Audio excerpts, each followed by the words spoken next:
a lot of personnel managers changed their designations to HR managers, even when they were just focusing on managing personal files.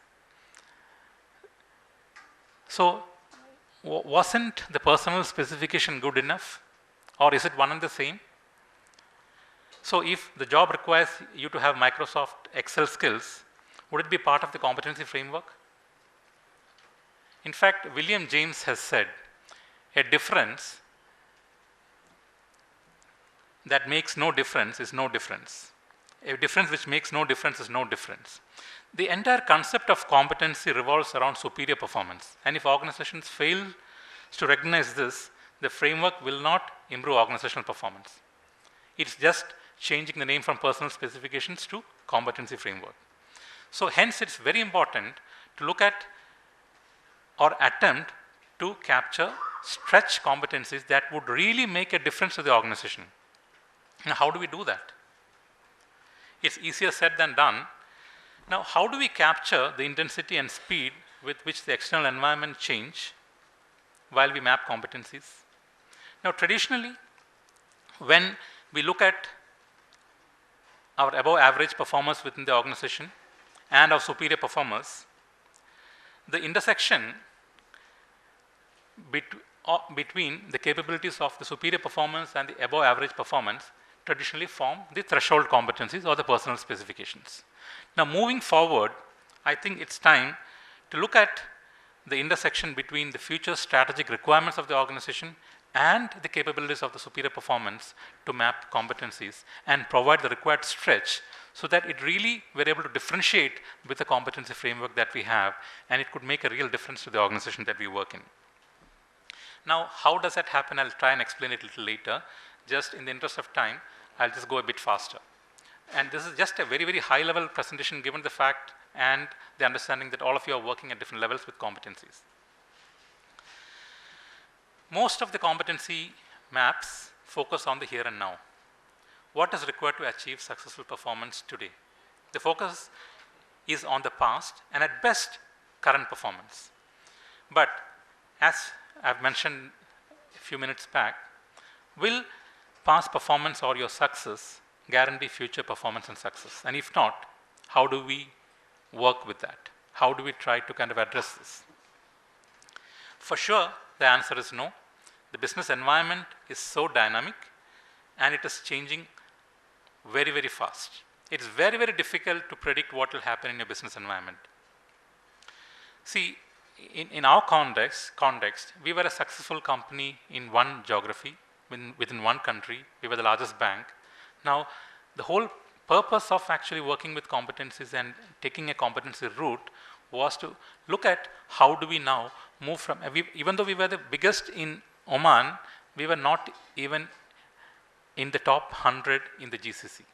So how do we kind of move from this to at least the top 50 in the Gulf? That was the primary target for us.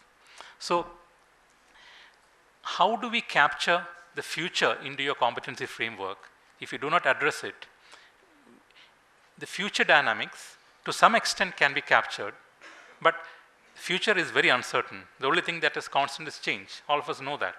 But to some extent, you're able to capture the future into your competency framework so that it stands the test for some time and you're able to work with it for a few years. Otherwise, by the time you finish your mapping, the entire thing is a dead document, which is good for the shelf. So it is important to scan the environmental factors and potential changes to it, in addition to the organizational factors and the job and the role while preparing the framework. Going forward, now we have talked about actually the environment. I'm told, based on research, that the average age of a job has shrunk to less than a month now. See, many of the job descriptions that has been written is of no relevance today because jobs are so dynamic and changing very, very fast. So can we afford to put in effort to continuously update our framework and yet work with them? A change in the framework will cause a ripple effect in terms of having to tinker with all the HR subsystems that is linked to competencies. So how do we ensure that we are able to work with the identified competencies? An approach that I've taken is to look at competencies in a slightly different way. Traditionally, we used to kind of assume that a manager always need to kind of possess a competency level or a rating or a expertise higher than the subordinates. According to me, not necessary. In fact, cultural competencies are competencies applicable to the entire organization, right from the CEO down to the peon. Leadership competencies are basically for developing the leadership pipeline. Functional competencies are competencies unique to the function. Say, for example, HR is a function. And you limit your competencies at that level rather than going to the individual level and use personal specifications at best as threshold competencies to kind of hire staff that you can use to develop further. Now, an approach that I've adopted is look at actually the unique roles and map it on one axis. Take all the functional competencies, look at actually the role that they perform and map the competencies onto the grid and ensure that you are able to kind of address individual requirements rather than work on individual competencies or role-based competencies for every individual within the organization. I'm not saying that this is a shortcut, but this is a very, very viable alternative that will produce very good results and help ensure that the competency framework is a workable document that you are able to use within the organization. Now, in our context, we had 42 functions. So we kind of looked at all the 42 functions. We identified all the competencies on one axis and all the roles within the management on one axis, and understood which, based on the job that he does, which are the competencies that is relevant to him, and mapped it, and then looked at actually the difference between the desired level and the proficiency of the individual to identify the training needs as far as the functional competency is concerned. That is how, according to me, that is a very, very viable model rather than going much above what is required and then not able to work with it. The biggest danger that we have is a lot of things are available in bits and pieces here and there, but it's not linked, it's not updated, and we do not work with them. Now, having said that, I would just share with you a very, very, very quick process brief that we have developed, because most of the literature on competencies primarily focuses on the definition of competencies. It doesn't talk us through one approach that is valid, one approach that an organization can adopt in developing the framework.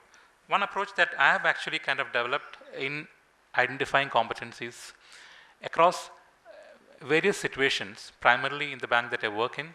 I'm just trying to share with you right now over the next 5 minutes before I can conclude this presentation. I'm a firm believer that the people within the organization are better placed to develop competencies. If the collective wisdom of the organization can be channelized, I think nothing better than that for developing competencies, because they are the people who know the in and out of the organization. But if you want to kind of have a facilitator who's an industry expert, nothing wrong in that, but the approach that I would be sharing is primarily an approach using internal facilitators. See, as I mentioned initially, the competencies of an organization should have a strategic connect. It should partner with the business. The focus should be the end result of the organization. So what are the challenges relevant to the organization? What are the factors within the business environment that we work in? And what are the challenges unique to the function? If we are able to identify this, to kind of address the challenges faced by the organization, or to address or to kind of fulfill the strategy of the organization, if we identify this involving the top management, I think that is the crucial aspect before we can move forward. The second aspect, while we identify the factors and the challenges unique to the function, unique to the organization, and unique based on the environment that we operate in, you would have hundreds of such factors coming in. We should be able to classify them and prioritize them, because we wouldn't be able to work with all of them. We need to look at actually which are the factors or which are the challenges that would have a real impact on the bottom line or on the organization, and kind of have them, in manageable numbers. Once you have identified and reached there, the third aspect is, slightly more detailed. We need to kind of understand the impact and detail the nature of each of this factor and the challenge they pose, and what are the consolidated behavioral responses that we need as an organization to address these challenges. As an organization, collectively, individually, how do we address these challenges? How do we respond to them behaviorally? Because ultimately, all of it need to be measured in terms of behavioral indicators. So how do we kind of respond to these challenges in behavioral terms? Once we reach that stage, we need to then, most of these behaviors for different challenges I have found, would be more or less same. And you're able to kind of compile them and create clusters of related themes. And these clusters, along with the behaviors, constitute the basket of competencies. That's a very, very, very snapshot of actually how one could actually approach competency mapping, which has a real strategic connect to the organization. And as business partners, I think HR should look at having a real business connect in all the HR initiatives, rather than approaching it as a fad or just because it's prevalent in another organization. And so, you could supplement with visionary interviews, and you could supplement it with many other things, including book reviews or film reviews which are relevant, and move forward. With these slides, I would just like to conclude and open the floor for any questions that you may have in terms of the challenges or the process per se. Thank you so much. Thank you, sir, for the very insightful talk. The floor is now open for questions from the audience. Mr. Isaac, I think it was a brilliant presentation since you really presented what you do. But I would like you to link this to the idea of core competency of the organization. As you know, many good organizations have one or two core competencies which set them apart from other organizations and which are not easily assailable.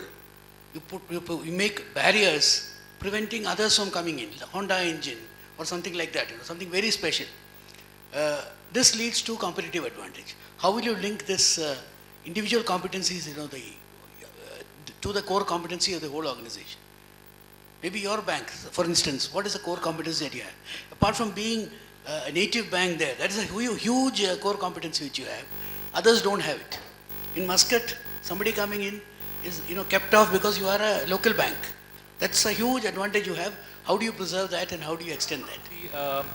In terms of whether we need to have core competencies, there are a lot of theoretical assumptions about competencies. In fact, different experts have actually spoken a lot about different approaches to competencies, including having core competencies.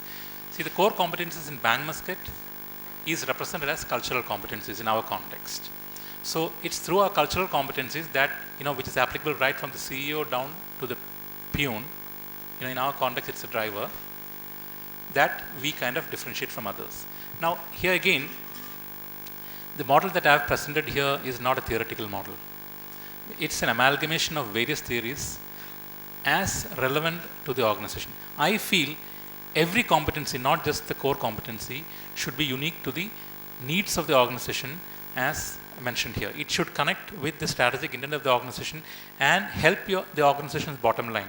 So to that extent, I feel every competency, there is no competency that can be cut and paste